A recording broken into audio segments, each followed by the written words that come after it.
Ang Babylonian dakila ng Apokalipsis. Ano ang kahulugan?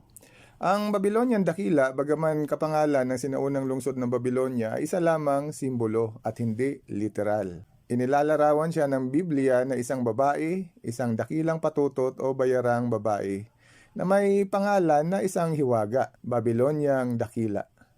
Mababasa sa Apokalipsis 17:5 na ang sabi, nakasulat sa noon niya ang isang pangalan, isang misteryo. Babyloniang dakila, ang ina ng mga babaeng bayaran at ng kasuklam-suklam na mga bagay sa lupa. Binanggit din na isa siyang babaeng bayaran. Alam natin na ang aklat na Apokalipsis ay inihaharap sa pamamagitan ng mga tanda, kaya makatuwiran lamang sabihin na ang Babyloniang dakila ay isa lamang simbolo at hindi literal na babae. Sa halip, ang Babylonian dakila, gaya ng inilalarawan ng aklat na Apokalipsis, ay tumutukoy sa lahat ng huwad na relihiyon sa daigdig na hindi sinasang-ayunan ng Diyos. Kaya hinatulan ito ng Diyos ng nakakagimbal na pagkapuksa ayon sa Apokalipsis 18:1 hanggang 5. Ang sabi, pagkatapos nito ay nakakita ako na isa pang anghel na may malaking otoridad at bumaba mula sa langit at nagliwanag ang lupa dahil sa kaluwalhatian niya. At sumigaw siya ng napakalakas. Bumagsak na siya. Bumagsak na ang Babyloniang dakila. At siya ay naging tahanan ng mga demonyo at tirahan ng bawat masamang espiritu at ng bawat marumi at kinasusuklamang ibon. Dahil sa kanyang alak na matinding pagnanasa sa sexual na imoralidad, na biktima ang lahat ng bansa at ang mga hari sa lupa ay nagkasala ng sexual na imoralidad kasama niya, at ang mga negosyante sa lupa ay yumaman dahil sa kanyang walang kahihiyang karangyaan.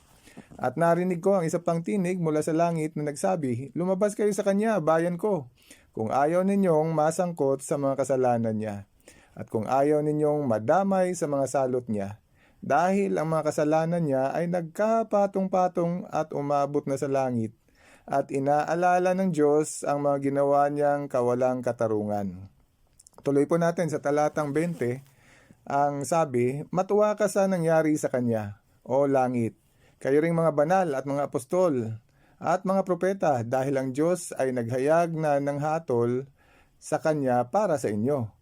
Bagaman maraming pagkakaiba sa mga relihiyon na bahagi ng simbolikal na Babylonia, ang imperyo ng huwad na relihiyon, inilalayo nilang lahat ang mga tao sa pagsamba sa tunay na Diyos na si Jehovah.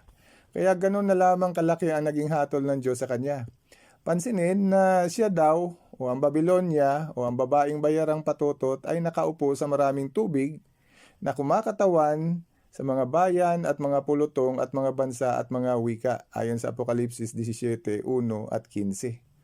Hindi yan magagawa na isang literal na babae. Kaya angkop lang isipin na ang Babyloniang dakila ay kumakatawan sa isang international na organisasyon.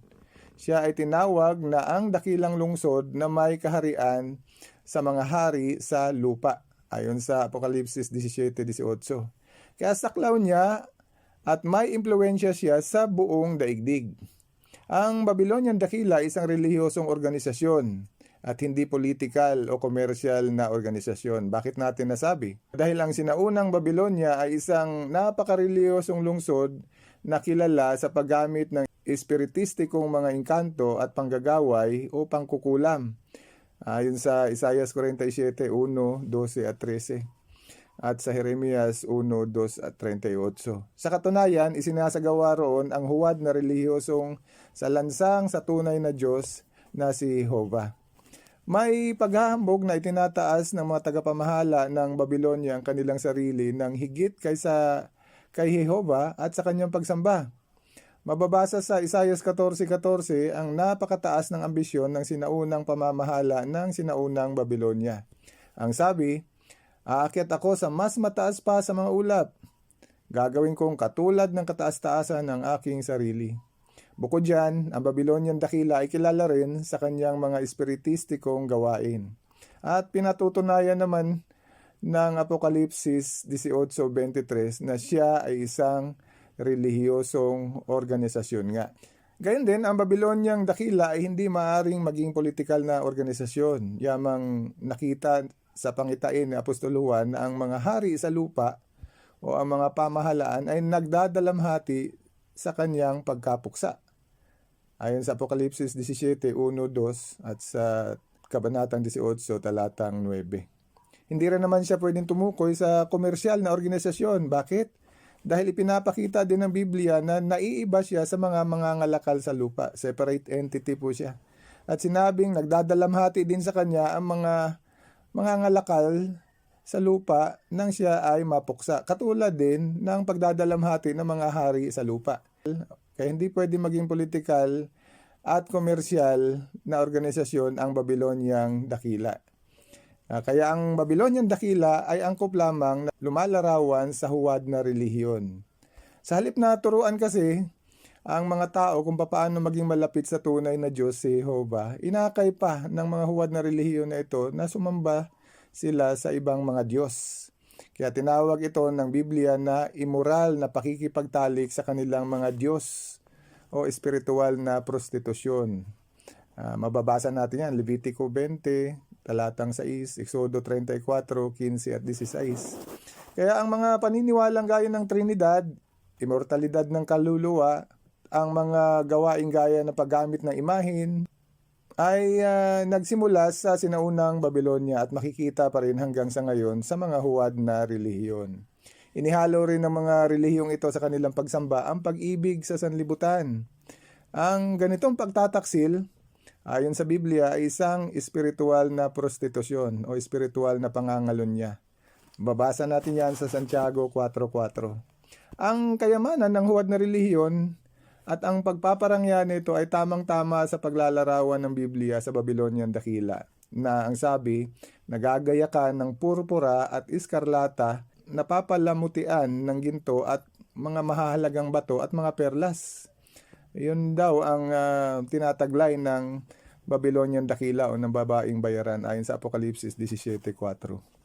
Ang Babylonian dakila ay pinagmumulan ng mga kasuklam-suklam na bagay sa lupa o mga turo at gawaing lumalapastangan sa Diyos. Apokalipsis 17:5. Ang mga miyembro ng huwad na relihiyon ay mga bayan at mga pulutong at mga bansa at mga wika na sumusuporta sa Babylonian dakila. Ang Babylonian dakila ang nasa likod ng kamatayan ng lahat niyaong mga pinatay sa lupa. Sila po ang responsable sa mga digmaan at pagpatay sa mga martir o mga lingkod ng Diyos ayon sa Apokalipsis 18:24. Sa buong kasaysayan ng tao, ang huwad na relihiyon ay hindi lang nagsulsol ng mga digmaan at terorismo, kundi nabigo rin itong magturo sa mga tao ng katotohanan tungkol kay Jehovah, ang Diyos ng pag-ibig. Ito rin ang dahilan ng maraming pagdanak ng dugo. Kaya naman, para makamit ng tao ang pagsang-ayon ng Diyos, dapat silang lumabas mula sa Babyloniang dakila. Sa pamamagitan ng paghiwalay nila sa huwad na relihiyon. Kaya may panawagan ang nabasang anghel kanina, lumabas kayo sa kanya, bayan ko, kung ayaw ninyong madamay sa kanyang pagkapuksa. Kaya isipin po ito, ano ba ang pinaka-obvious na dahilan ng mga digmaan, hindi lang sa Middle East, kundi sa buong daigdig? Hindi matapos-tapos ang alitan ng mga bansa sa ngalan ng relihiyon. Mga Hudyo laban sa mga Arabong bansa at ngayon ay nasasangkot na rin ang nag-aangking mga Kristiyano sa sigalot may kinalaman sa relihiyon. May mga suicide bombing at iba pang mga paraan ng terorismo. Nangyayari pong lahat ng yan sa ngalan ng huwad na relihiyon. Ang imperyo ng huwad na relihiyon, ang Babyloniang dakila. Hindi tayo magtataka kung bakit isang araw ay biglang darating ang kanyang paghatol, ang kanyang pagkapuksa, ang pagbagsak ng Babyloniang dakila, ang pagbagsak ng huwad na relihiyon.